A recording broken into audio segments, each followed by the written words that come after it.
কি হবে নামাজ রোজা ইমানদারির বড়াই করে যদি ওই খোদার কোরআন নর্দমাতে থাকে পড়ে?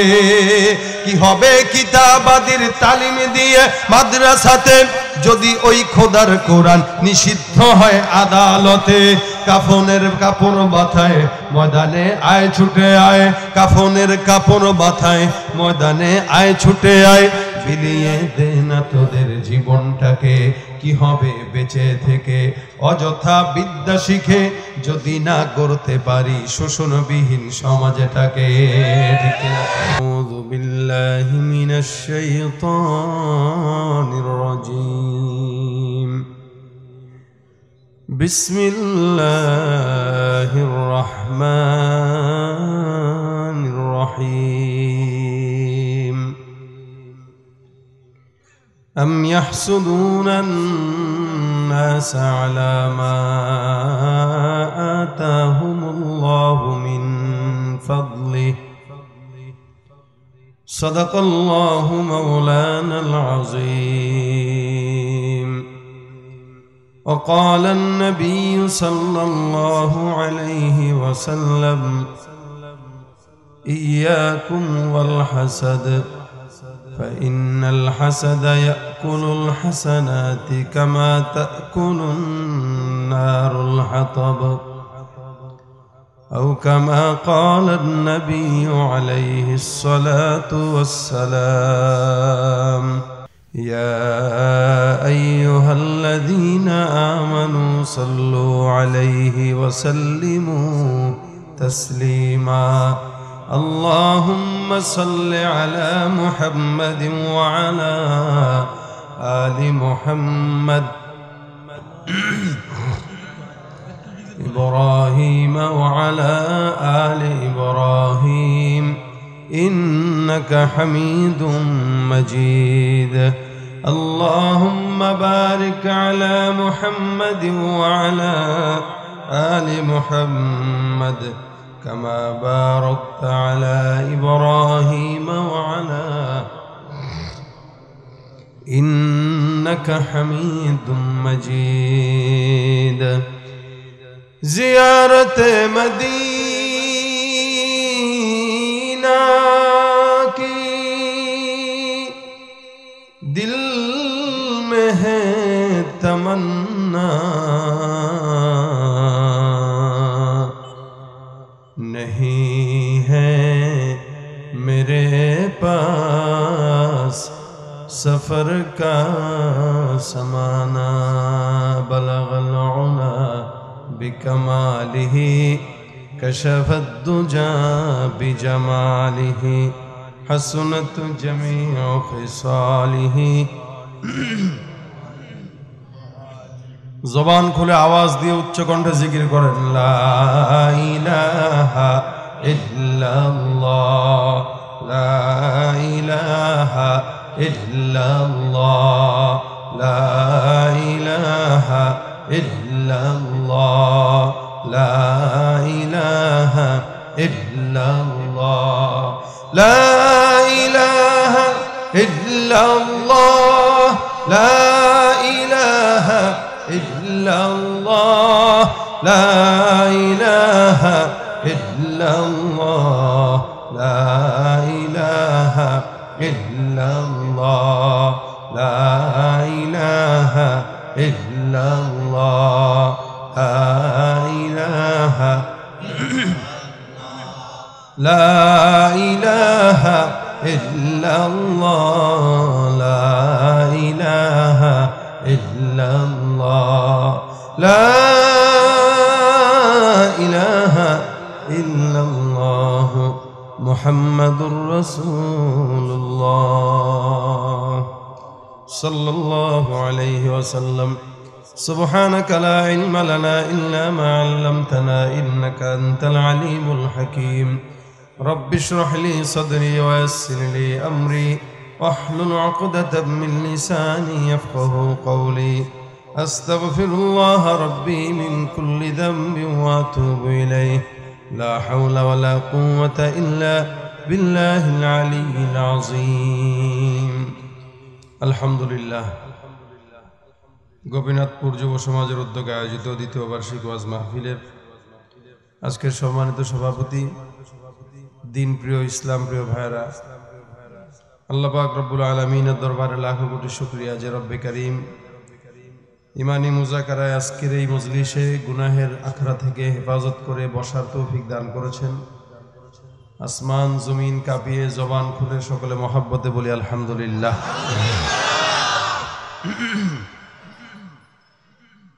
আমরা বাংলাদেশের বিজয়ের 50 বছরে পদার্পণ করছি।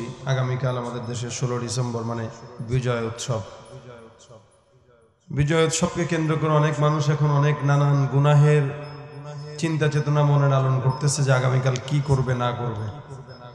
সারা দেশেই বিজয় মানে আমরা মনে করি আমাদের নাচানাচি করা লাগবে, বিজয় মানে আমরা মনে করি একটু গান নাচ এগুলা করা লাগবে। অথচ বিজয় এটা আসে হচ্ছে আল্লাহর তরফ থেকে। আমরা আমাদের গায়ের জোর দিয়ে, গায়ের শক্তি দিয়ে, ক্ষমতার পাওয়ার দিয়ে কখনোই কোনো বিজয় কোনো মানুষ অর্জন করতে পারে না যদি আল্লাহ পাকের নুসরত না থাকে। এই দেশের বিজয়টাও যারা মুরব্বী আছেন তারা দেখেছেন, এই বিজয়ের পিছনে অসংখ্য মানুষের রক্ত ঝরেছে, অসংখ্য মানুষের প্রাণ গিয়েছে। এটা আমাদের শক্তির বলে আমরা অর্জন করতে পারি না, এটা আল্লাহ পাকের রহমতের বলে অর্জন করেছে। এজন্য আমরা শুরুতেই তাদের জন্য দোয়া করি যাদের কারণে, যাদের ত্যাগে আমরা এই দেশের স্বাধীনতা পেয়েছি, বিজয় অর্জন করতে পেরেছি।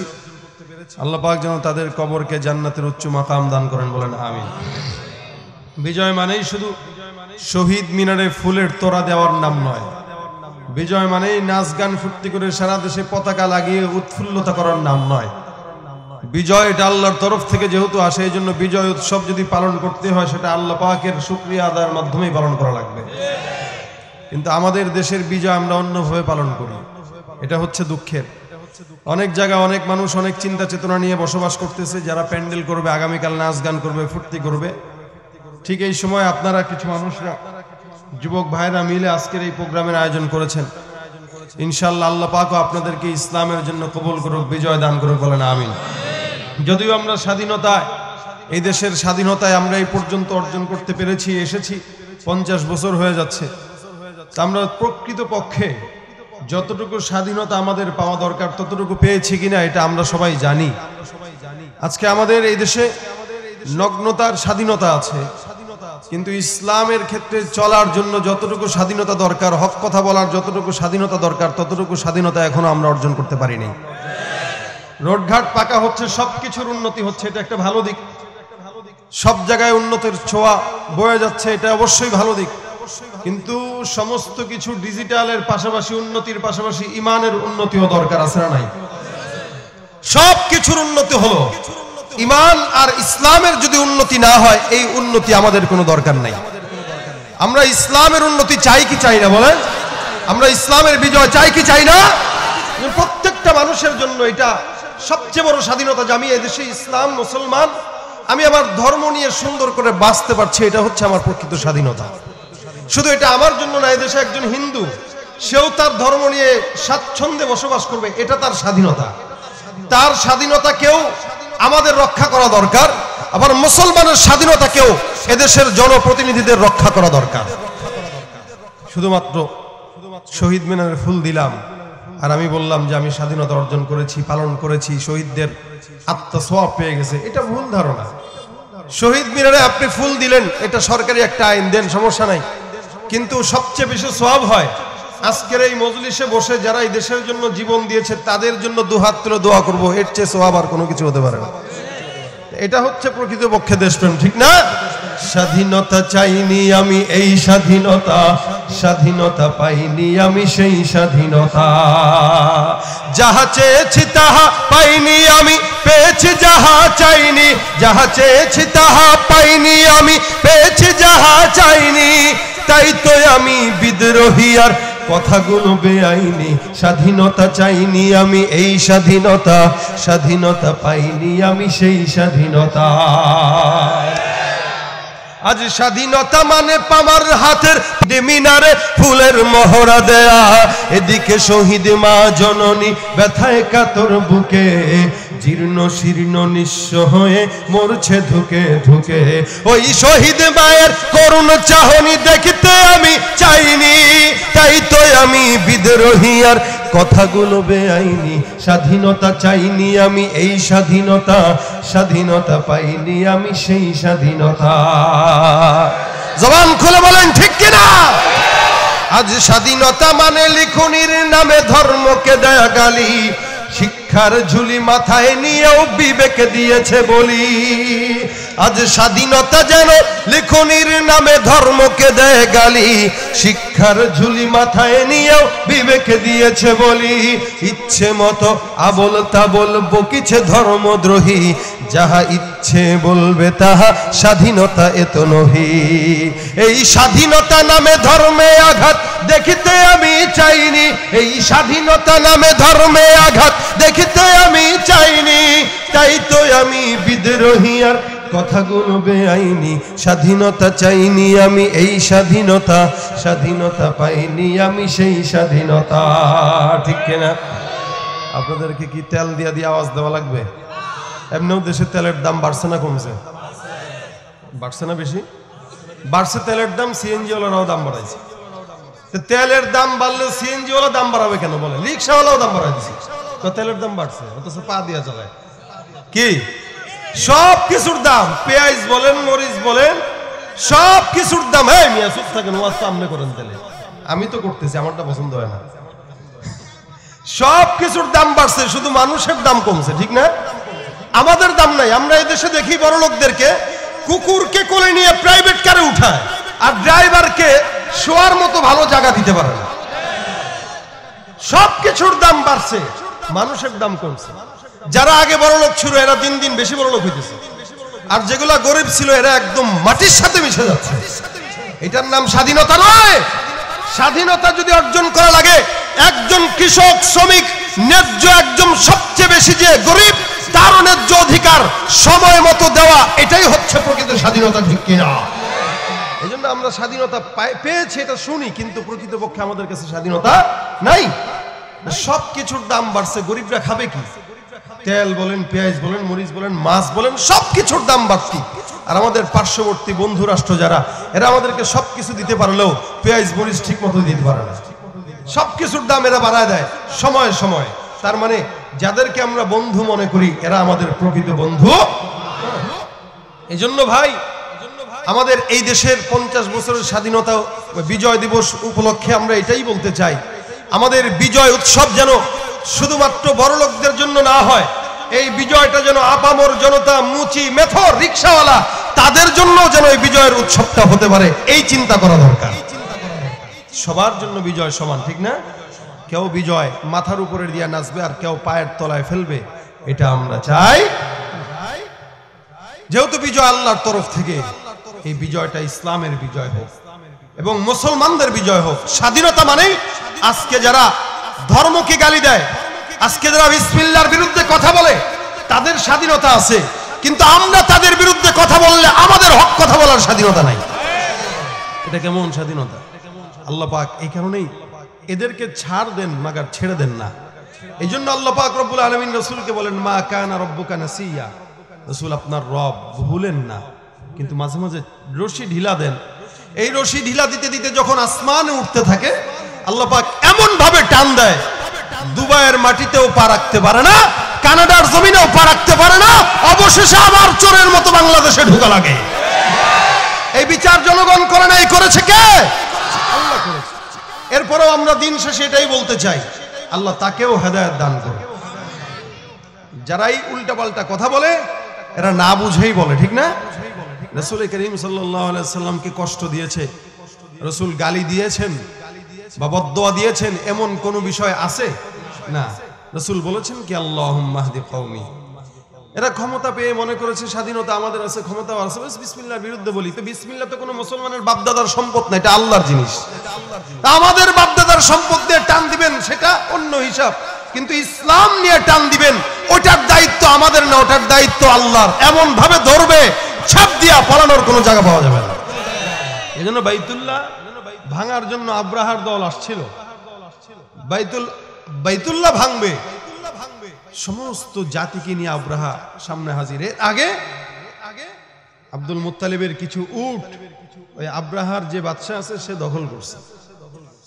যখন ভাঙতে যায় সামনে, তখন আব্দুল মুত্তালিবকে খবর পাঠাইলো যে একে একটু বলো আমার সাথে দেখা করতে, তার কোনো চাওয়া আছে কিনা।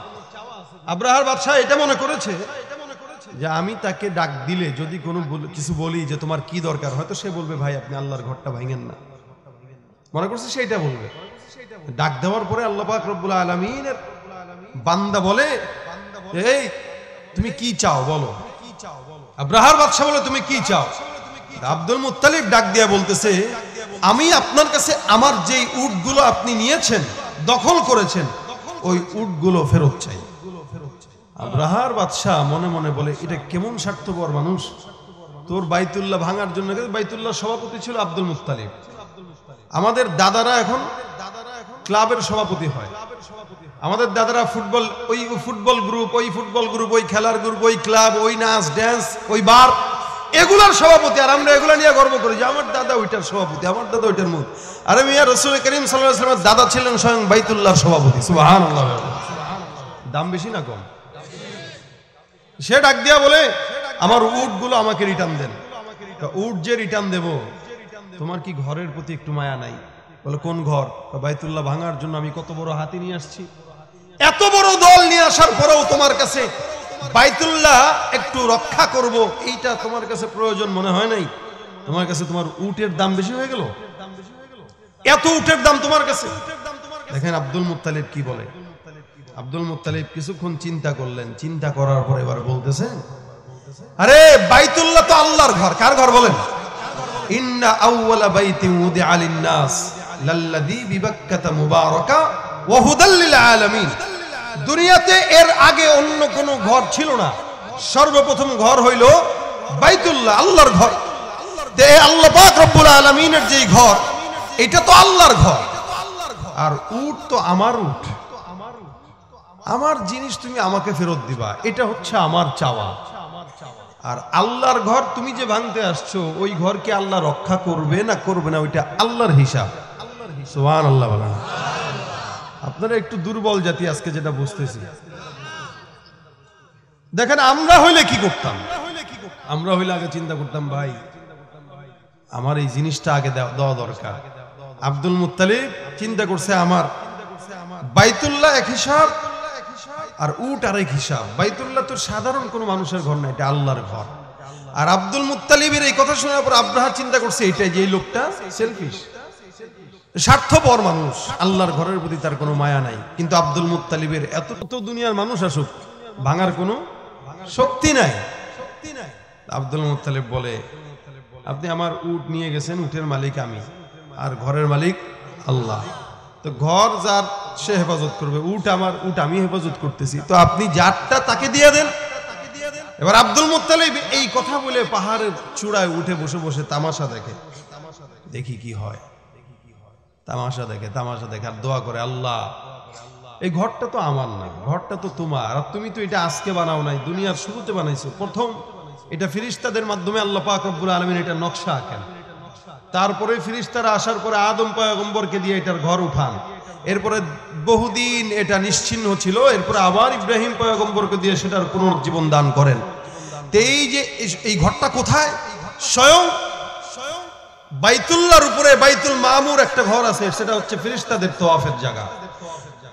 রাসূল বলেন ওই ঘরটা যদি ছেড়ে দেওয়া হয় সরাসরি বাইতুল্লাহর উপরে পড়বে, মানে সরাসরি আসমানে আল্লাহর ফেরেশতারা তওয়াফ করে আর সরাসরি নিচে জমিনে আল্লাহর বান্দারা তওয়াফ করে। সুবহানাল্লাহ। মানে 24টা ঘন্টা আল্লাহ পাকের তওয়াফে কোনো না কোনো বান্দা আছে। আমরা করোনার সময় একটা ভিডিও দেখেছিলাম যে বান্দারা তওয়াফ নাই কিন্তু আসমানের পাখিরা তওয়াফ করতেছে আল্লাহর ঘর। সুবহানাল্লাহ। আস্তে কয় একটা সেকেন্ডের জন্য কোনোদিন আল্লাহ পাকের এই ঘর এক সেকেন্ডের জন্য কোনোদিন তওয়াফ বন্ধ হয় না। এটা হচ্ছে কুদরত। আব্দুল মুত্তালিব দোয়া করে আল্লাহ ঘরের মালিক তুমি তোমার কাছে বিচার দিয়ে দিলাম, যদিও আমার কাছে আজকে করার মতো কোনো উপায় নাই, শক্তিও নাই, সামর্থ্যও নাই, আমি যদি আব্রাহার দলের সঙ্গে বিরোধিতা করে আমার মরা লাগবে, কিন্তু মালিক তুমি তো আছো, ঘরটাও তো তোমার, এ রব্বে করিম, আমি এই জায়গায় থেকে থেকে তোমার কাছে দোয়া করি, আল্লাহ তুমি বাইতুল্লাহকে হেফাজতের দায়িত্ব তোমার কুদরতি হাতের ভিতরে নিয়ে নাও। ঠিক তেমনি ভাবে যারা ইসলামের বিরুদ্ধাচারণ করে তারা মনে করে ইসলামটাকেই মনে হয় ফু দিলেই নিভায় দিতে পারবে, কিন্তু না না, তারা যেই ফুটা ইসলামের আগুনের ভিতরে দেয়, যতবার দেয় ততবার ইসলামের আগুনটা আরো দাও দাও করে জ্বলে ওঠে, ঠিক কিনা? এই জন্য বেঈমানের বাচ্চারা যত ইসলামের বিরুদ্ধাচারণ করুক, আল্লাহ বলেন ইসলামটা আমি আল্লাহর মনোনীত ধর্ম, তোদের বাপ দাদারাও পারে নাই, ইনশাআল্লাহ কিয়ামত পর্যন্ত তোরা পারবি না, ঠিক কিনা? রাসূলের জামানা থেকে আবু জাহেল ওতবা সাইবা ইসলামের বিরুদ্ধাচারণ করেছে, তারা টিকতে পারে নাই। অসংখ্য বেঈমানেরা টিকতে পারে নাই। আর বর্তমানে কিছু বেঈমানের দলেরা এরা মনে করছে ইসলামের বিরুদ্ধাচারণ করে টিকবে। আল্লাহ বলেন এই ইসলামটা আমি আল্লাহ নিজেই মনোনীত করলাম, এই কারণে ইসলামটার হেফাজতের দায়িত্ব আমার কুদরতের হাতের ভিতরে নিয়ে নিলাম। সুতরাং এটার দায়িত্ব আমি আল্লাহর কাছে কেউ এমনি ফু দিয়া নিভাই দিতে চাইলেই সম্ভব নয়। আমরা আল্লাহর কাছে দায়িত্ব দিলাম, আমাদের কাছে ক্ষমতা নাই, আমাদের কাছে পাওয়ার নাই, আমাদের কাছে টাকা নাই, কিন্তু আল্লাহর কাছে সব ক্ষমতা। এই জন্য যে কোনো বেঈমানেরা ইসলামের বিরুদ্ধাচারণ করবে, আমাদের কাজ হলো প্রতিবাদ করা, আমরা করব, বাকি সব কিছু দায়িত্ব কার হাতে? কি হবে নামাজ রোজা ইমানদারির বড়াই করে, যদি ওই খোদার কোরআন নরদমাতে থাকে পড়ে? কি হবে কিতাবাদির তালিম দিয়ে মাদ্রাসাতে, যদি ওই খোদার কোরআন নিষিদ্ধ হয় আদালতে? কাফনের কাপড় মাথায় ময়দানে আয় ছুটে আয়, কাফনের কাপড় মাথায় ময়দানে আয় ছুটে আয়, বিলিয়ে দে না তোদের জীবনটাকে, কি হবে বেঁচে থেকে অযথা বিদ্যা শিখে, যদি না করতে পারি শোষণবিহীন সমাজটাকে? ঠিক না? বেঁচে থেকে লাভ কি যদি ইসলামের বিরুদ্ধে কেউ আন্দোলন করে, ঠিক কিনা? তারা ইসলামের বিরুদ্ধে করুক, আমরা তাদের বিরুদ্ধে আছি, তাই না? তারা যাবে ইসলামের বিরুদ্ধে, আমরা যাব তাদের।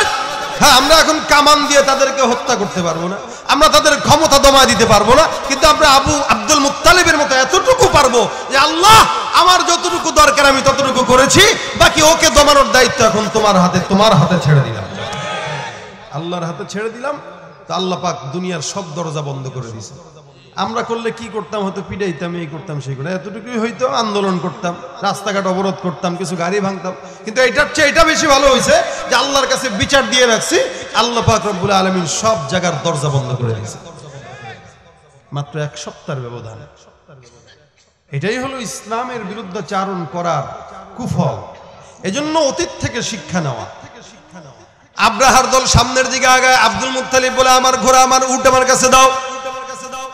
আব্রাহা মনে করছে আজকে তো ভাঙবই। আব্রাহার দল মনে করলো আব্দুল মুত্তালিবের শেষ মনের ইচ্ছাটা একটু পূরণ করে দেই, সুতরাং উট যেগুলো আছে এগুলো নিয়ে যাও। উটগুলো সম্পূর্ণ দিয়ে দিল। আব্দুল মুত্তালিব পাহাড়ের চূড়ায় বসা, সুন্দর করে তাকায় তাকায় দেখে ওই যে আব্রাহার দল সামনের দিকে আগায়। হঠাৎ করে কাবার অনেক সামনে একটা জায়গায় এসে আব্রাহার হাতি সুন্দর করে মাহমুদ বসে পড়লো। সামনের দিকে আর আগায় না, বারবার উঠানোর চেষ্টা করে, কিন্তু না না, কেমন যেন হাতিও বুঝে গেল আর সামনে আগানো যাবে না, মালিকের নিষেধ আছে। বারবার তাকে আঘাত দেওয়া হয় কিন্তু সে সামনে আগায় না, বারবার তাকে পিটান দেওয়া হয়, সামনে আগায় না। একদম জায়গায় বসা, হাতির নাকের সুরের ভিতরে রড দিয়া লাঠি দিয়া বারবার গুতায় গুতায় হাতির নাক দিয়া রক্ত বের করে ফেললো, তারপরেও হাতির সামনে আগায় না। কেন? আল্লাহ পাক রব্বুল আলামিন বলে, বান্দা সারা দুনিয়ার মাখলুকাত আমি আল্লাহর গোলামি করে, একটা হাতিও কিন্তু আমি আল্লাহকে চিনে, কিন্তু কোন বান্দা আল্লাহর গোলাম যদি না চিনে তাহলে ওই বান্দাটা কুকুর আর শুয়োরের চাইতেও খারাপ হয়ে যায়। একটা হাতি চিনতেছে মাগার সে চিনে না। হাতিকে বারবার ধাক্কায় ধাক্কায় নেওয়া যায় না। হাতি কেমন যেন চিল্লান দিয়া বলতে চায়, এই বেঈমানের দল, যেই ঘরটা ভাঙতে যাও এটা সাধারণ কোনো ঘর নয়, এটা কুদরতুল রব আল্লাহ পাক রব্বুল আলামিনের ঘর। এই ঘরটা দুনিয়ার জিন্দেগিতে ভাঙতে চাইলে কিন্তু ভাঙতে পারা যায় না, কারণ এই ঘরের মালিক আল্লাহ। সুতরাং আমার আর সামর্থ্য নাই এক পাও সামনের দিকে আগানো। আমার মালিক আমাকে ওয়ার্ডার করে দিল আমি যেন একটা পাও সামনের দিকে আর বাইতুল্লাহর দিকে না আগাই। আব্রাহার দল সামনের দিকে আগায়, কিন্তু আগায় না হাতি। এখন চিন্তা করছে কি করবে, পাথর দিয়ে অথবা বাড়িটারি দিয়ে কাবা ভাঙবে। আল্লাহর বান্দা আব্দুল মুত্তালিব পাহাড়ের চূড়ায় বসে বারবার ডাক দিয়া বলে, আল্লাহ তুমি তোমার এমন কুদরতের সৈন্য পাঠাও যেই সৈন্যর কাছে বিশাল বড় বাহিনীটা 1 সেকেন্ডের ভিতরেই পরাজিত হয়ে যাবে। আল্লাহ যদি চায়, পারে না? পারে না। দেখেন আমরা এর আগে আমাদের বাংলাদেশে কত ঝড় দেখেছি, তুফান দেখেছি, কত তুফান আসে, নার্গিস, বুলবুল, হ্যান ত্যান। আমরা বলি কি আমরা এগুলাকে কি করলাম? প্রতিরোধ করলাম। কৌমুক ঝড়কে আমরা প্রতিরোধ করেছি, এখন ওইটা কক্সবাজারের সীমানা দিয়ে ওই মায়ানমারে দিয়ে উঠে গেছে, আমরা প্রতিরোধ করছি। নাউজুবিল্লাহ। আসলে হেফাজত করছে কে?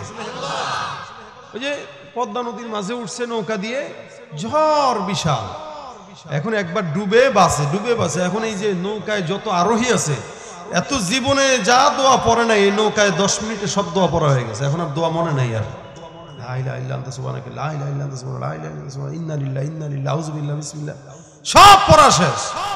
যেই নৌকাটা কোনো মতে কিনারায় আসছে, শালার নাবিকটা যে ছিল রে ভাই, এই নাবিক না থাকলে আজকে বাঁচতে পারতাম না।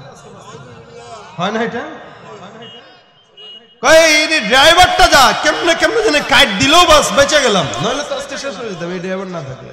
আল্লাহ কয় তুই আমাকে ডাকলি, যার কারণে আমি তোরে বাঁচাইলাম। এখন তুই সব ক্যারিয়ার দিয়ে দিলে হচ্ছে এই লোকটাকে, সব কিছু দিয়ে দিলে এই লোকটাকে, নাবিকটাকে। এটা তো আল্লাহর সঙ্গে কুফরি করা হয়ে গেল, ঠিক না? বাঁচাইলো আল্লাহ, এখন সবকিছু দেয় এই ড্রাইভার আর নাবিকের উপরে। দেখেন আল্লাহ পাক রব্বুল আলামিন বান্দাকে, আমরা বলি প্রতিরোধ করি, ঝড় প্রতিরোধ করি, ভূমিকম্প প্রতিরোধ করি। আল্লাহ বলেন ঠিক আছে, তোমরা যখন সবকিছু প্রতিরোধ করতে পারো, এখন আমি এমন একটা সৈন্যবাহিনী পাঠাবো যেটা প্রতিরোধ করতে পারবা না, দেখবাই না চোখে, প্রতিরোধ করবা কি? অজনুদান লাম তারাওহা। আল্লাহ পাক বলেন এমন সৈন্যবাহিনী পাঠাবো যেটা তারা চোখ দিয়া দেখতে পারবে না। ওটা কি? Corona virus. চোখে দেখা যায় আর কথা বলো, দেখা যায়? দেখা যায়, কিন্তু ভিতরে ভিতরে সারা বিশ্বকে দুর্বল বানায় দিছে না? আচ্ছা বলেন, কেউ রুখতে পারছে? একবার ফাইজার, একবার মডার্না, একবার সেই সিনোফার্ম, আরেকবার হ্যান ত্যান, কত স্ট্রাজেনিকা টিকা মিকা দিয়ে অস্থির বানায় ফেলছে। এরপর অমিক্রন আসছে, আসে নাই? আল্লাহ কয় তুই কত টিকা বাইর করবি, আমি এর চাইতে আরো বেশি দিব। এক একটা নাম, ডেল্টা, ফেল্টা, প্রিমোকেন, হ্যান ত্যান, নাম একটার পর একটা আসতেছে। আরে চোখে দেখা যায় না, গোপনে গোপনে সব ধ্বংস করে দিল। আল্লাহ বলেন ওয়াজুনুদান লাম তারাওহা, যখন তোমরা সবকিছু প্রতিরোধ করার ক্ষমতা রাখবা, তখন এমন সৈন্য পাঠাবো যেটা চোখেই দেখবা না, প্রতিরোধ করা তো দূরের কথা। সারা বিশ্ব এখন চুপচাপ হয়ে গেছে। এটা হচ্ছে আল্লাহ পাকের পাওয়ার। আল্লাহ পাক চাইলে নমরুদের মতো বাদশাকে ল্যাংড়া মশা দিয়ে মারছে। কেন জানেন? তুই যত বড় সম্মানী, তোরে তার চাইতে বেশি অসম্মানী প্রাণী দিয়ে মারবো। মানুষে কয় না যে ভাই আমার যে সম্মান, আমি ওরে মাইরা কি হাত নষ্ট করব, বলে না? আবার অনেকে বলে কি যে আরে ওর মতো মানুষরে আবার আমার মারা লাগে, আমি তো আমার সিসকা ইঁদুর যেগুলো আছে এগুলো পাঠাবো, ওরে সাইজ করে দিতে। আল্লাহ পাক বলেন ওর মতো বাদশা, যত বড় বাদশা হোক, ওরে আমার সাইজ করতে কি এত বেশি কিছু লাগে? একটা মশা, তাও ন্যাংরা। ওজন্য বলতে পারে যে আল্লাহ মরাটা এত এরকম দুঃস্বপ্ন ভাবে, অপদস্থ ভাবে হবে, এইটা তো কল্পনা করতে পারি না। তাও কেমনে? জুতার বাড়ি খেয়ে খায় কি, ঠিক না? জুতার বাড়ি, এটাকে সে ওষুধ মনে করে খাইছে। আল্লাহ খাওয়াইলাম তো জুতার বাড়ি। আমাদের দেশের কিছু যুবকেরা দেখেন না, সিরা প্যান্ট পরে আধুনিকতা মনে করে, কিন্তু আল্লাহ কয় এটাই ফকির, ঠিক না? তোরা আমি ফকিরই বানায় ছাড়বো, কিন্তু তুই এটাকে আধুনিকতা মনে করবি।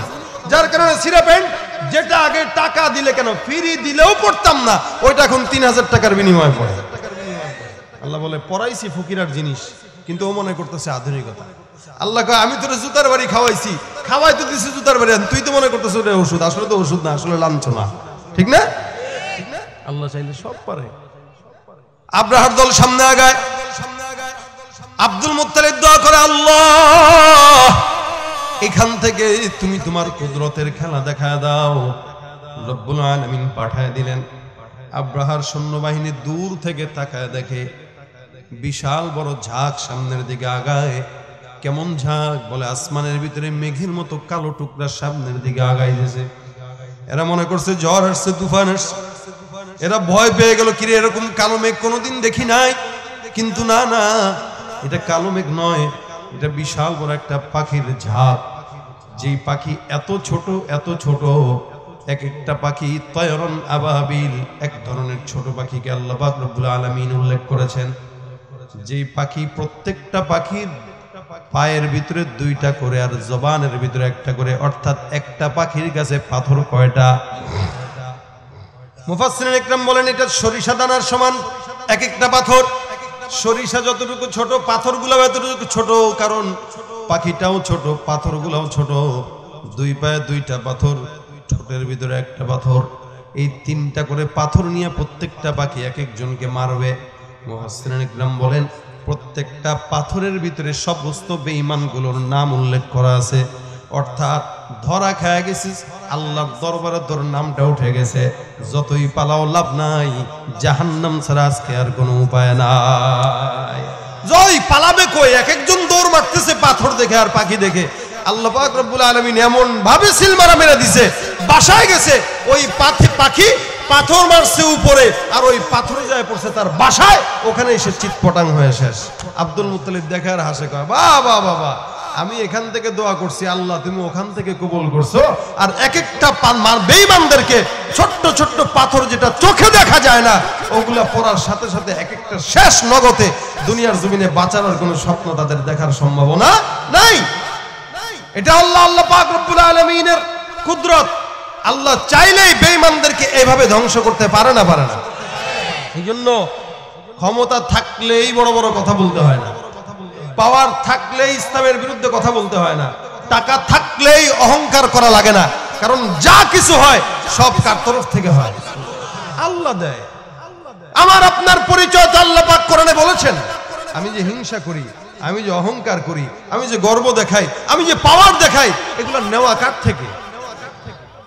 আল্লাহর থেকেই চেয়ে চেয়ে আমি খাবার পূরণ করতেছি, আল্লাহর থেকেই চেয়ে চেয়ে আমি আমার সম্পদ উড়াইতেছি, আল্লাহর থেকে চেয়ে আমি আমার ক্ষমতা বাড়াইতেছি।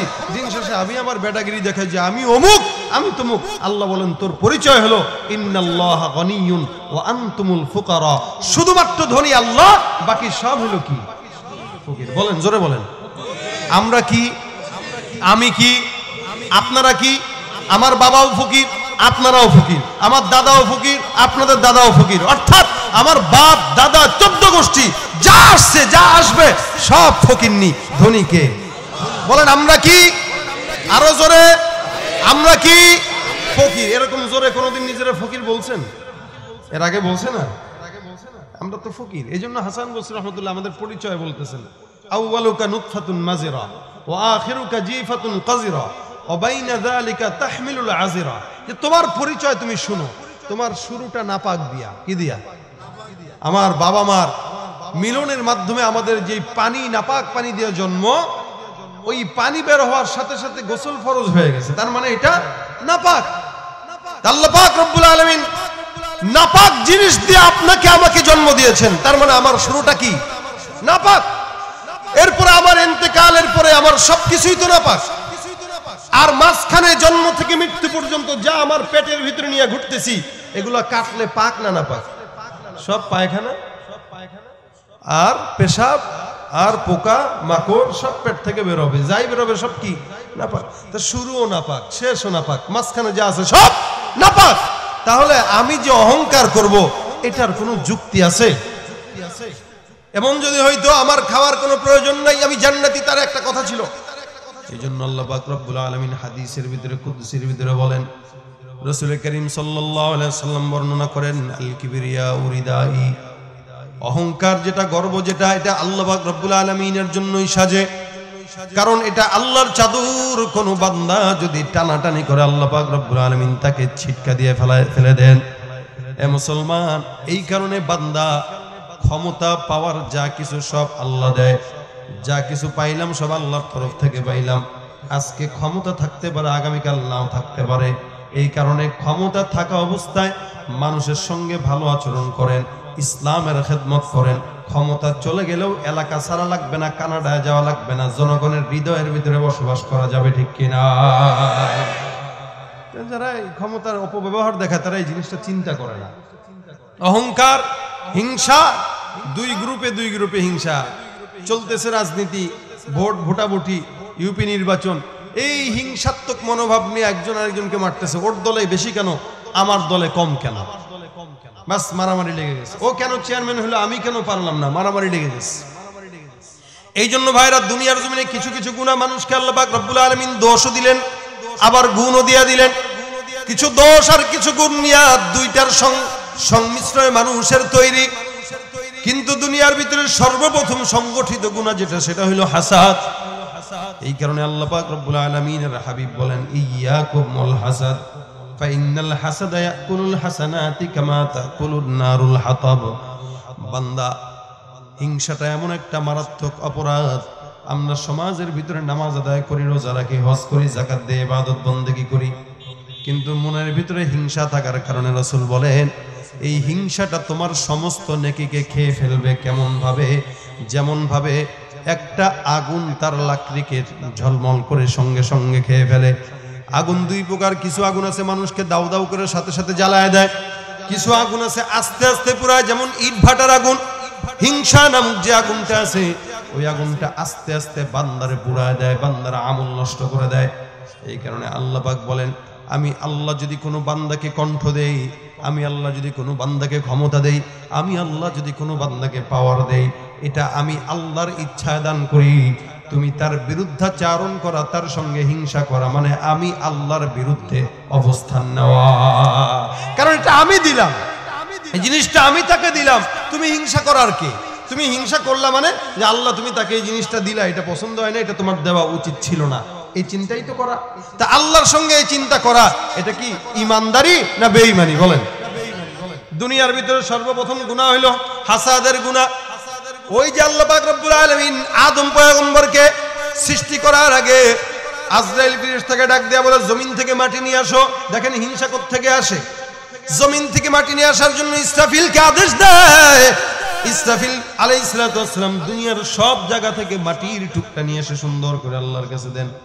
কিন্তু না, মাটি ইসরাফিলকে মাটি দিতে তৈয়ার না, জমিন থেকে মাটি দিতে তৈয়ার না। আল্লাহ পাকের আদেশ পালন করতে পারে নাই। আল্লাহ পাক আরেকজন ফেরেশতাকে পাঠাইলেন, সেও পারে নাই। অবশেষে আল্লাহ পাক বলেন, আজরাইল, আমি মানুষের জান কবজের জন্য তোমাকে নির্ধারণ করলাম, তোমার দায়িত্ব হলো জমিন থেকে সুন্দর করে মাটি নিয়ে আসবা, আমি আমার বান্দাকে সৃষ্টি করব। আজরাইল ফেরেশতা সারা দুনিয়ার জমিন ঘুরে ঘুরে কিছু মাটি নিলেন। আমেরিকার কিছু মাটি, নাইজেরিয়ার কিছু মাটি, বাংলাদেশের কিছু মাটি, ওই ইন্ডিয়া, ভারত, আমেরিকার সব জায়গার থেকে মাটি নিয়ে আসলো। যার কারণে দুনিয়ার জমিনে কিছু মানুষ সাদা, কিছু মানুষ কালা, কিছু মানুষ লাল। কারণ মানুষের মাটির কারণে মানুষের রঙের ভিন্নতা হয়, অভ্যাসের ভিন্নতাও হয়।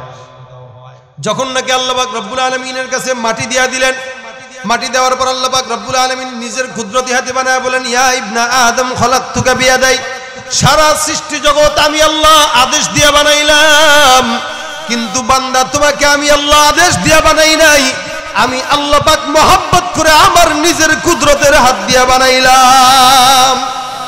যেই বান্দাকে আল্লাহ পাক নিজের কুদরতের হাত দিয়ে বানাইলো, সেই বান্দার দাম কম না বেশি? অনেক বেশি না? যার কারণেই তো সারা সৃষ্টির ভিতরে সবচাইতে দামি কে? মানুষ। এদিকে আল্লাহ পাক রব্বুল আলামিন বলেন, যদিও এরা দামি, কিন্তু এরা যখন কম দামি হয় তখন কুকুরের চাইতেও খারাপ হয়, শুয়োরের চাইতেও খারাপ হয়, ঠিক কিনা? মানুষের দাম বেশি কিন্তু ততক্ষণ যতক্ষণ তার ঈমানের নূর থাকবে দিলের ভিতরে, যতক্ষণ তার দিলের ভিতরে আল্লাহর জিকির থাকবে ততক্ষণ তার দাম। কিন্তু যতক্ষণ দিলের ভিতরে জিকির থাকবে না, কুকুরেরও জিকির নাই, তারও জিকির নাই, কুকুরেরও নামাজ নাই, তারও নামাজ নাই, কুকুরেরও হজ নাই, তারও হজ নাই। সুতরাং উলাইকা কাল আনআম, এটা কুকুরের মতো, শুয়োরের মতো, গরুর মতো। কেন? তারও ইবাদত নাই, এই মানুষ হওয়ার পরও তারও ইবাদত নাই। সুতরাং ও ভিতরে, কুকুরের ভিতরে কোনো তফাৎ নাই। সারা দুনিয়ার জমিনের ভিতরে আল্লাহ পাকের অসংখ্য বান্দা আছে যেগুলোর শয়তান এমন ভাবে ধরছে, নামাজের কথা কইবেন খালি বলে প্যান্টের সমস্যা। মসজিদে নিতে যাবেন, বলবে প্যান্টের সমস্যা আছে না নাই? আরে কথা কয় না। আপনাদের এলাকায় নাই? কথা কি বুঝেন না বুঝেন না? প্যান্টের সমস্যা মানে কি করে? প্যান্টে প্রস্রাব করে পানি নেয় না। আচ্ছা, যেই ব্যক্তিটা প্রস্রাব করে পানি না নেয়, এই ব্যক্তির কাছে কি শয়তান থাকবে না ফেরেশতা থাকবে? নাপাক জায়গায় শয়তান যায় না ফেরেশতা যায়? এই কথা বুঝেন, নাপাক জায়গায় শয়তান না ফেরেশতা যায়? এই লোকটা প্যান্টে শিশু করে পানি নেয় না, তো প্যান্টে শিশু লাগে। এদের জন্য প্যাম্পাস পরানোর ব্যবস্থা করা দরকার, ঠিক না? তার নামাজ পছন্দ, নামাজের কথা বলবেন, বলবে প্যান্টের সমস্যা। রোজার কথা বলবেন, ডায়াবেটিসের সমস্যা। এবার নামাজ একটু চলেন, ভাই মাজায় সমস্যা, বাতের সমস্যা। এই জন্য মসজিদে একটা চেয়ারই আলাদা রাখছে। সে মসজিদের মুতাওয়াল্লি না, একটা ভাব আছে না, আলাদা চেয়ার রেখে দিছে। চেয়ার ছাড়া তার নামাজ হয় না। এলাকায় আছে। আমি যেখানে জুমা পড়াই, এখানেও কিছু মানুষ এরকম আগে খুব বেশি ছিল, খালি চেয়ারে পড়তো। বাস ভালো মতো কয়েকটা পড়ার পরে এখন চেয়ার কমছে। সভাপতি কিন্তু কি হয়েছে? চেয়ারে নামাজ পড়া লাগবে? সভাপতি কি মসজিদে হয়? সভাপতি গিরি, চেয়ারম্যান গিরি, এগুলো আল্লাহর সামনে খাটে না। যত চেয়ারম্যান গিরি মানুষের সামনে করেন, আল্লাহর সামনে করেন না। সুন্দর করে একটা চেয়ার বিছাই দিছে, যাবার কোনো খবর নাই। আগে আগে সবার পরে যা মানুষের কান ঢেঙায় ঢেঙায় ঢেঙায় ঢেঙায় তারপর সামনে যায় বসবে। কত বড় বেয়াদব, চিন্তা করছেন? সারা জিন্দগি সুদ খাইছে, সারা জিন্দগি ঘুষ খাইছে, মানুষের টাকা চুরি করছে। শেষ জামানায় এসে মসজিদে একটা 10 লাখ টাকা দেখে আমি সভাপতি। ওর টাকা নেওয়া তো উচিত না আপনাদের। আমরা মনে করি টাকা দিছে, আমরা একটু সভাপতি বানাই দিই। এই মিয়া, আল্লাহর ঘর মসজিদ, মসজিদ বানানোর জন্য কোনো ঘুষখোরের কাছে যাওয়া দরকার নেই, এটার ব্যবস্থা আল্লাহই করবে। কোনো সুদখোরের টাকা নেওয়া দরকার নাই। তো দ্বীনের কাজ রাসূলের জামানায় যেমনি হয়েছে এখনো তেমনিই হবে। আর টাকা, এটা ঘুষখোর সুদখোর যেমনি যা দিতে পারে, তার চাইতে রিকশাওয়ালারা বেশি দিতে পারে। কারণ তার টাকা না থাকলেও একটা দিল আছে। টাকা থাকলেই সবকিছু হয় না, দিল লাগে, ঠিক না? দ্বীনের পথে খরচ করার জন্য একটা দিল লাগে, যে দিলটা আল্লাহর তরফ থেকে আল্লাহ পাক দেয়, ঠিক কিনা? জোরে কর। নামাজ নাই, রোজা নাই, হজ নাই, যাকাত নাই, তুমি যদি তোমাকে ইমানদার মুসলমান দাবি করো, আমার তো প্রশ্ন আসে, তুমি নামে মুসলমান হতে পারো, মাগার কামের মুসলমান হতে পারো না। তুমি রমজান এলে রাখো না রোজা, দিনকে করো আঘাত, পয়সা করির নেই তো অভাব, দাও না তো যাকাত। আরে কথা কয় না?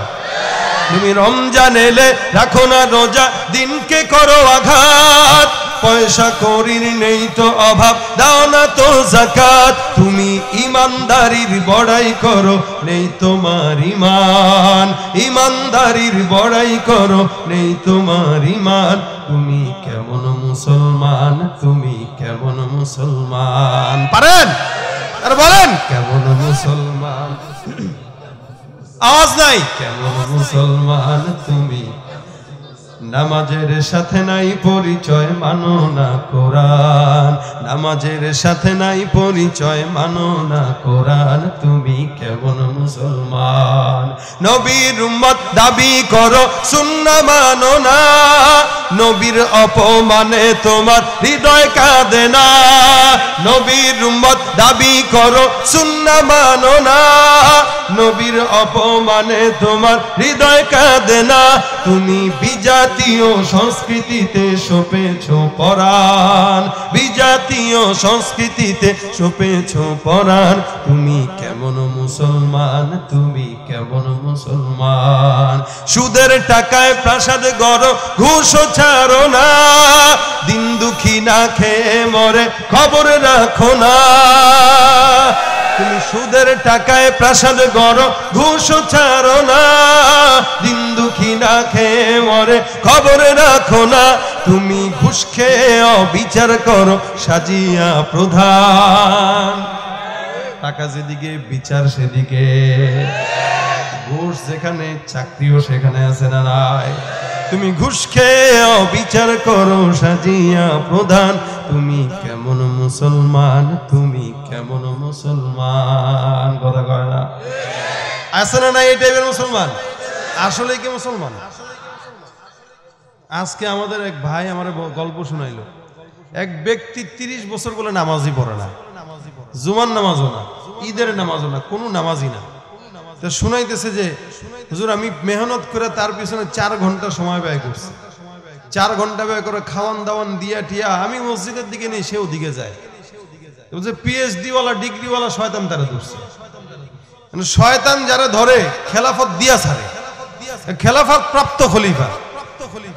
ওলামা একরাম বুজুর্গরা যেমন মুসলমানদেরকে খলিফা বানায়, খেলাফত দেয়, শয়তানও তো কিছু বান্দারে খেলাফত দেয়, দেয় না? এমন খেলাফত দেওয়া দিছে, এখন শয়তান কয় এই মুকসেদপুর এলাকার জন্য আমার আর কোনো দায়িত্ব নেই, আমি একজন লিডার দিয়ে দিছি, আমার পক্ষ থেকে সব কাজ সে করবে। এখন শয়তান ওরও দেখলে লজ্জা পায়, কয় কিরে এত তো ওস্তাদ বানাই নাই তারা, আমি ওতে আমার সে ওস্তাদ হয়ে গেছে। আছে না নাই? আজীব অবস্থা আমাদের। ভাইরা আমার দেখেন, আল্লাহ পাক রব্বুল আলামিন আদম পয়গম্বরকে বানায় দিলেন, নিজের হাত দিয়ে বানাইলেন।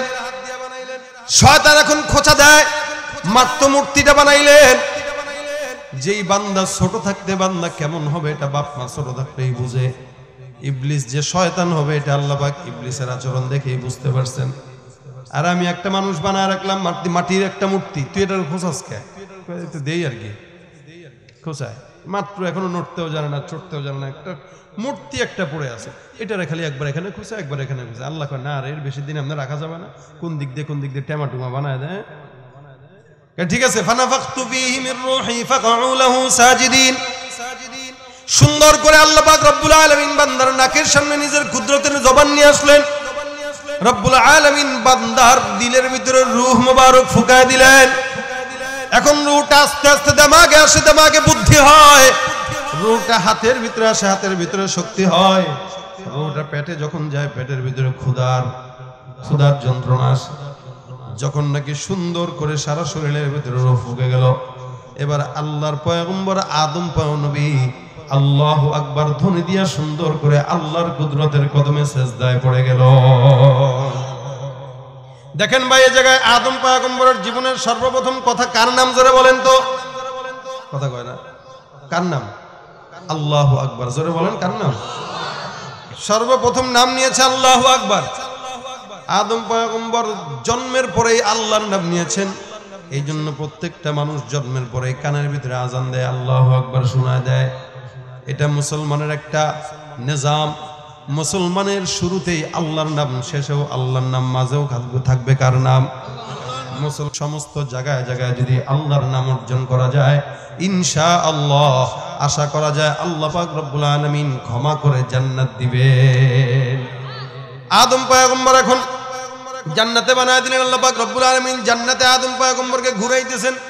হঠাৎ করে একদিন ডাক দিয়া বলেন, আদম মুআল্লামা আদমাল আসমা কুল্লাহা। জান্নাতের সব নিয়ামতের নাম রব্বুল আলামিন শিখায় দেয়, দুনিয়ার জমিনের সব কিছুর নাম রব্বুল আলামিন শিখায় দেয়। প্রায় লক্ষ লক্ষ কয়েক লক্ষ ভাষা আদম পয়গম্বরকে শিক্ষা দিয়ে দিলেন। আল্লাহ পাক বলেন, সমস্ত কিছুর নাম শিখায় দিলাম। এর আগেও ফেরেশতাদেরকে বলছেন, মাগার ফেরেশতারা মনে রাখতে পারে নাই। আদম পয়গম্বরকে বলছেন, আদম পয়গম্বর মনে রাখছেন। একদিন জান্নাতের ভিতরে সুন্দর করে একটা মাহফিলের ব্যবস্থা করেন। ফেরেশতাদেরকে ডাক দিয়া বলতেছেন, ফেরেশতারা তোমরা যদি সত্যবাদী হও, যা যা বলেছিলাম এগুলোর নাম বলো দেখি। বলে, না না আল্লাহ পারি না। আল্লাহ পাক আদমকে ডাক দিয়া বলে, আদম তুমি দাঁড়াইবা, আমি আল্লাহ পাক যা কিছু নাজিল করলাম সব কিছুর নাম তুমি আস্তে আস্তে বর্ণনা করবা। আদম পয়গম্বরকে আল্লাহ পাক আদেশ দিতে দেরি, দুনিয়ার সমস্ত সৃষ্টি জীবের নাম বলতে আদম পয়গম্বর 1 সেকেন্ড দেরি করে নাই। মানুষের বিবেকের কারণে আল্লাহ পাক মানুষকে দাম দিয়েছেন। এটা অন্যতম একটা কারণ যে মানুষের বিবেক বুদ্ধি আছে। এটার কারণে মানুষকে আল্লাহ পাক শ্রেষ্ঠ বানিয়েছেন। যার কারণে মানুষ শ্রেষ্ঠ, কারণ ওর বিবেচনা বুদ্ধি আছে, গরু ছাগলের সেই বুদ্ধি নাই। এই জন্য মানুষ খারাপ কোনটা ভালো কোনটা এটা বুঝবে। আদম পয়গম্বর সবকিছুর নাম উচ্চারণ করার পর আল্লাহ পাক বলেন, বলো তো এখন শ্রেষ্ঠ কে? আদমকে যা কিছু বললাম সব জবাব দিয়া দিল, তোমরা পারলে না। ফেরেশতারা ডাক দিয়া বলে, আল্লাহ শ্রেষ্ঠ তো হলো আদম। আল্লাহ পাক বলেন, যদি আদম পয়গম্বর শ্রেষ্ঠ হয়, আমি আল্লাহর আদেশ, উসজুদু লি আদম ফাসাজাদাল মালাইকাতু কুল্লুহুম আজমাউনা ইল্লা ইবলিস আবা ওয়াস্তাকবারা ওয়া কানা মিনাল কাফিরিন। সমস্ত বান্দারা আল্লাহ পাক রব্বুল আলামিন আদম পয়গম্বরকে সিজদা করে দিলেন। ফেরেশতারা সব ফেরেশতারা সিজদায় লুটা যায়, একজন ছাড়া, সেটাকে মাথাটা উঁচা করে দাঁড়ায় রয়েছে। আল্লাহ পাক এদিক সেদিক তাকায় দেখে সবাই সুন্দর করে সিজদায় পড়ে গেল, আদম দাঁড়ায় রইল। আল্লাহ পাক বলেন ক্বালা মা মানাআকা আল্লা তাসজুদা ইয আমারতুক, এরে তোমাকে আল্লাহ পাক রব্বুল আলামিনের আদেশ অমান্য করার জন্য বলল কে, বাধা দিল কে? কে বাধা দিল যে তুমি সিজদা দিবা না? কেউ বাধা দেয় না, আমার যুক্তি বাধা দিছে। আল্লাহ আপনি আমার মালিক, আমি এটা বিশ্বাস করি, আপনি আমারে বানাইছেন এটাও মানি, আপনি আমার রব এটাও মানি, কিন্তু সব যে বিশ্বাস করা লাগবে, সব যে মানা লাগবে, এটা পাইলেন কই? মানে আপনার সঙ্গে আমার যুক্তির মিলে না, কিসের যুক্তি? আল্লাহ এটা কি মানা যায়? আমি আগুনের তৈরি, সে মাটির তৈরি। খালাকতানি মিন নারিন ওয়া খালাকতাহু মিন তিন। আদম পয়গম্বর মালিক রব্বুল আলামিন আদম পয়গম্বরকে সিজদা করার জন্য বলল, সিজদা দিলই না, আবার যুক্তি দিয়া বলে আল্লাহ তুমি আগুন দিয়ে আমারে বানাইলা, তারে বানাইলা মাটি দিয়া, সুতরাং মালিক তাকে আমি কেন সিজদা করব? আমার হিংসা। এই যে সমস্ত দুনিয়ার আসমান জমিন সৃষ্টি করার পরে দুনিয়ার জমিনে আল্লাহ পাকের সৃষ্টির ভিতরে সর্বপ্রথম সংগঠিত গুনাহের নাম হলো কি? জোরে বলেন। হিংসা। আদমের ভিতরে কি বলে? ইবলিসের ভিতরে হিংসা, যে আমারে দামি বানায় নাই, তারে দামি বানায় দিস। আল্লাহ যুক্তি মিলতেছে না, বলে কেন? আগুন উপরের দিকে উঠবে, সেই না উপরে উঠবে, আমি বসে থাকবো, সে আমাকে সিজদা দিবে, কিন্তু তুমি আমাকে সিজদা দিতে বললা, এটা বুঝলাম না। আল্লাহ বলে যুক্তি সব জায়গায় তো মিলে না। আল্লাযীনা ইউমিনুনা বিল গায়ব, অদৃশ্যের প্রতি যারা ঈমান আনবে এরা হলো প্রকৃত মুমিন, ঠিক না? যারা যুক্তি তর্ক খুঁজে, এরা ঈমান আমল মানতে পারে না, এরা আজীবন যুক্তির পিছনে দৌড়ায়, মানার নামে কোনো এদের খবর নাই। যারা মানে এরা অল্প শোনার পরেই মানে। শয়তান এখন বলে আল্লাহ আমার এই যুক্তি মিলে না। আল্লাহ বলে ঠিক আছে, যা, যুক্তি যেহেতু মিলে নাই, বের হয়ে যা, বের হয়ে যা, আমি তোরে মরদুদ শয়তান বানায় দিলাম। এখন শয়তানের একটা রাগ আসছেনি। দোকান যদি আপনারা চালু করেন, কিছু দোকানের কর্মচারীরা মনে করেন উল্টা পাল্টা করলে, আপনার কথা শুনে নাই, আপনি তারা রাখবেন টাকা দিয়া, অযথা লাথি দিয়ে বের করে দিবেন। এখন বের করে দেওয়ার পরে সে চিন্তা করবে, ও আমারে বের করছে না, এবার দাঁড়াও আমি তোমার খেলা দেখাই দিচ্ছি। আর এই দোকানদার অন্য জায়গায় গেলে কেউ, ভাই আমি তো ওই দোকানে ছিলাম 5 বছর, জানেন এটার নাম তো 2 নম্বর আর কেউ নাই, চায়না মাল জাপানি বলে চালায়, বলে না? বলে না? হিংসা করে না? করে না? শয়তানের তো একটা হিংসা আছে, যাই রে আল্লাহ আমারে তুমি বের করে দিছো, আমি যে কি জানো, ফাবিইজ্জাতিকা লা উগবিয়ান্নাহুম আজমাইন, তোমার জাতের কসম, আল্লাহর কসম কে বলতেছে, তোমার ইজ্জতের কসম, আমারও যে শয়তান বানাইছো না, তোমারও তো দুনিয়াতে তুমি খলিফা বানাইবা, আমিও দেখবো খলিফা কতটুকু বানাইতে পারি। যত দুনিয়ার মানুষ আছে সবগুলাকে খলিফা বানানোর আগ পর্যন্ত, অর্থাৎ শয়তান না বানায়া আমি শয়তান থামবো না, তুমি খালি আমার একটু পাওয়ারটা দিয়া দাও, দেখো এরপরে কিয়ামত ঘটায় দেই। দেখেন শয়তানও আল্লাহর কাছে শয়তানি করবে, এটার জন্য পাওয়ার চায়, তার মানে এটাও ফকির, ঠিক না? আরে ফেরাউন আল্লাহর কাছে ক্ষমতা চাইছে, চেয়ে বলে আল্লাহ, সারাদিন বলতো আনা রব্বুকুমুল আ'লা, আর রাত্রিবেলা তুর পাহাড়ে উঠে বলতো আল্লাহ আমি তো জানি আমি শয়তান, আমি জানি আমি বেঈমান, আমি জানি আমার জান্নাত দরকার নাই, তুমি আমার খালি ক্ষমতাটা দাও, আর কিচ্ছু দরকার নাই, তোমার কাছে আমি চাইতেছি, কারণ আমি ফকির, কিন্তু দিনের বেলা কিন্তু আমি আর তোমার কাছে চাবো না, তখন আমি বলবো আমি খোদা। নাউযুবিল্লাহ। শয়তান জান, চোরও কিন্তু চুরি করার আগে বলে কি আল্লাহ তুমি আমারে আজকে ধরা খাওয়ায় না, বলে না? দুর্নীতিবাজ দুর্নীতি করার আগে বলে আল্লাহ এই দুর্নীতিটাই শেষ করতেছি, আর জিন্দেগিতে করবো না, মাফ করে দিও, কিন্তু এরপরেও সে করে। শয়তানও শয়তানি করতেছে আল্লাহর কাছে ওয়াদা নিয়া, চেয়ে যে আল্লাহ আমারে সাহস দাও, আল্লাহ আমারে শক্তি দাও, আল্লাহ যা দিয়ে দিলাম। ওই যে বিবেক দিছে বান্দার, এখানে আল্লাহ পাকের একটা বড় বিষয় যে বান্দার তো বিবেক দিয়ে দিলাম, যদি সে মানতে পারে তাহলে কামিয়াব, বিবেক দিয়া না মানতে পারলে না কামিয়াব। তো সর্বপ্রথম এই হিংসাটা করে এই শয়তান, শয়তান মানুষের ভিতরে হিংসার বীজ ঢুকায় দিছে, যার কারণে বান্দারা এখন দুনিয়াবে লাইনে না, আখিরাতের লাইনেও এখন হিংসা করে। কেমনে? একটা মসজিদ কমিটি, মনে করেন এলাকায় মসজিদ আছে, এখন কমিটিদের ভিতরে 2 কমিটির ভিতরে দ্বন্দ্ব লেগে গেছে, সভাপতি একদিকে, মুতাল্লি একদিকে, অথবা সেক্রেটারি একদিকে। এখন এরা 2 গ্রুপ আলাদা আলাদা হয়ে কয় আমাদেরও তো জায়গা আছে, যাই মসজিদে নামাজ পড়ুন না, আমাকেও একটা মসজিদ করি, হয় না? হয় না? হিংসাত্মক মনোভাব নিয়ে মসজিদ নির্মাণ করতেছে। হিংসা নিয়ে মসজিদ করা এটা কিয়ামতের আলামত। কিসের আলামত বলেন? সব মসজিদ নির্মাণ কিন্তু ইবাদত না, কিছু কিছু ইবাদত কিয়ামতের আলামত। যেমন রাসূল বলেন শেষ জামানায় প্রতিযোগিতা লেগে মানুষ মসজিদ নির্মাণ করবে হিংসাত্মক মনোভাব নিয়ে, কিন্তু মুসল্লি থাকবে না। মসজিদ করতেছে কিন্তু হিংসা, মাদ্রাসা করতেছে কিন্তু হিংসা নিয়ে, যে ওরও আছে আমরাও করব, আমরা কি কম? আমাদের মসজিদ আরো 2 তলা হবে, ওরটা আজকে পাকা না, আমারটা টাইলসওয়ালা হবে, পাকা হবে, দেখবো কার চেয়ে কে বড় মসজিদ করতে পারে, কিন্তু কার চাইতে কে বড় মুসল্লি হইতে পারে এই চিন্তা একজনের ভিতরেও নাই। এই হিংসা দিয়া ইবাদত যতই করেন, রাসূল বলেন নামাজ পড়তেছেন একদিকে নামাজ শেষ হচ্ছে, রোজা রাখতেছেন রোজা শেষ হচ্ছে, ইবাদত করতেছেন ইবাদত খেয়ে যাচ্ছে, কে খাচ্ছে? হিংসা খাচ্ছে। এজন্য কিয়ামতের ময়দানে যে দেখবে, রাসূল বলেন যে দেখবে যে যত ইবাদত করছে একটাও নাই, একটাও নাই, ডাক দিয়ে বলবে কেন নাই? ওই যে হিংসা করেছিল, ওই হিংসা করার কারণে আস্তে আস্তে সব ইবাদত নষ্ট হয়ে গেছে, হিংসাই খেয়ে ফেলছে। আর কোন বান্দা যদি ইবাদত কম করলো কিন্তু কারো ব্যাপারে হিংসা বিদ্বেষ রাখলো না, আল্লাহ রাসূল বলেন হিংসা না রাখার কারণে আল্লাহ পাক তাকে মাফ করে জান্নাত দিয়ে দিবে। এই জন্য হিংসা এটা আজকে সমাজের ভিতরে গোপনে গোপনে ঢুকে গেছে। আমরা এটাকে গুনাহ মনে করি না, আমরা শুধু মনে করি জেনা এটাই মনে হয় গুনাহ, আমরা মনে করি দুর্নীতি এটাই মনে হয় গুনাহ, আমরা অন্য গুনাহকে গুনাহ মনে করি না। এই যে ছোট্ট একটা গুনাহ, এই গুনাহ যে মানুষকে খেয়ে ফেলে এটা আমাদের ধারণার ভিতরেও নাই। এই কারণে হিংসা থেকে বাঁচতে পারবো তো ইনশাআল্লাহ। আল্লাহ পাক আমাদেরকে হিংসা থেকে বাঁচার তৌফিক দান করুক, বলেন আমিন। যুবকরা যুবকের সাথে হিংসা, মুরব্বীরা মুরব্বীদের সাথে হিংসা, সমাজ সমাজের সাথে হিংসা, এই এলাকার মসজিদ ওই এলাকার সাথে হিংসা, এই কমিটি ওই কমিটির সাথে হিংসা, এই হিংসাটা সব ইবাদত নষ্ট করে দেয়। এই কারণে আজকের এই মাহফিলে অল্প সময়ের প্রোগ্রামে সংক্ষেপে কিছু কথায় আমরা এই জিনিসটা যদি যুবক ভাইরা নিয়ে যেতে পারি, মুরব্বীরা নিয়ে যেতে পারি, যে তার দোকান আছে, হিংসা না করে তার জন্য বরকতের দোয়া করে যে আল্লাহ তোমাকে বরকত দান করুক। আপনি যখন আরেকজনের জন্য বরকতের দোয়া করবেন, আল্লাহর ফেরেশতারা আপনার জন্য বরকতের দোয়া করবেন। আমরা মনে করি মানুষের জন্য দোয়া করলে মনে আমার লস, আসলে আমাদের লস না। কারোর জন্য দোয়া করব, আল্লাহ পাকের ফেরেশতারা আমাদের জন্য দোয়া করবে।